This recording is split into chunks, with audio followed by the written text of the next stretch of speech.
Tesla's got demand problems, but here's one way they could potentially fix it. I mean, certainly Tesla is laying down tons of incentives as we've seen currently 0% for the Model 3, 1.99% for the Model Y. But from my perspective, I think Tesla could get a lot more sales if they figure out a solution to this problem. Of course, easier said than done, but this problem is going to be negative equity. There was a lot of people that bought Tesla vehicles. Maybe some of you are in the chat right now that bought Model 3s, Model Ys, because you got to remember a Model Y long range was like $66,000 like 2 to 3 years ago. Performance, forget about it. It was like close to $80,000. And so all electric vehicles, including Teslas, depreciate pretty crazily. And there is probably a lot of people that currently own Teslas like 2021, 22, 23, 24, or whichever maybe, and are completely massively flipped underwater with negative equity. And they would love to get out of their Tesla. Maybe their Teslas are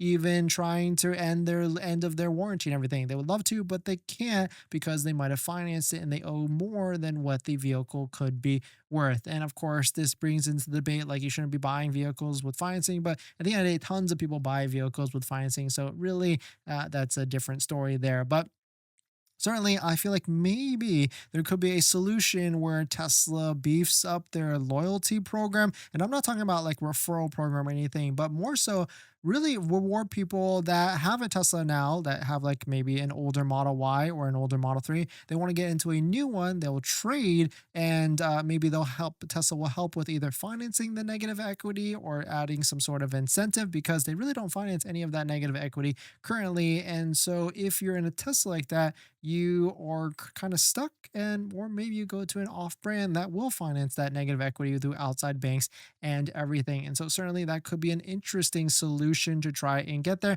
There is plenty of a lot of other manufacturers like Polestar right now is offering $20,000 in incentives to get into a Polestar 3. So if I was someone that was $20,000 flipped and I could use some of that incentive money to get me out of my Tesla into a Polestar 3. And so that's probably why Polestar 3 and Rivian and Lucid are having some good quarters. I mean, of course, there's other aspects to this, but maybe because they're offering incentives to try and get Tesla owners out of their negative equities positions and into Tesla vehicles. But let us know what your thoughts are. Let us know what you're thinking. If you got some good ideas on how Tesla could get some of these loyal owners back into another Tesla, of course, with least negative equity and everything, let us know what your thoughts on it down below in the comments. But certainly that could be an interesting move for sure to get Tesla owners back into another one. Now that you've bought your Tesla or you're about to buy your Tesla, did you know that it comes with 0 accessories? Seriously, not even a phone mount. But don't worry, we've got you covered. In my opinion, there's a few must-haves that every Tesla owner should get, like a phone mount so your phone doesn't fly off during acceleration, a center console organizer because without it, you're going to lose a bunch of stuff, and my newest favorite, an invisible underscreen station mount from Jowa, a great place to store sunglasses. And all of these accessories plus more you can get from our partner Jowa. And you know these accessories are good because I actually use all of their stuff. And if you use our promo code down below in the description, you can save some money and support the channel as well. But Jowa doesn't stop at just the basics. They've got a wireless game controller that fits perfectly in the glove box, a portable air compressor for peace of mind on those long road trips, and even an electric scooter, because why walk from the superchargers or level 2 chargers? So not only will you save some money by using our promo code down below in the description, you can also get free shipping on orders over $120. So definitely check it out, link down below in the description. Thank you to Jowa for partnering with us on this channel, and let's get on to the next topic.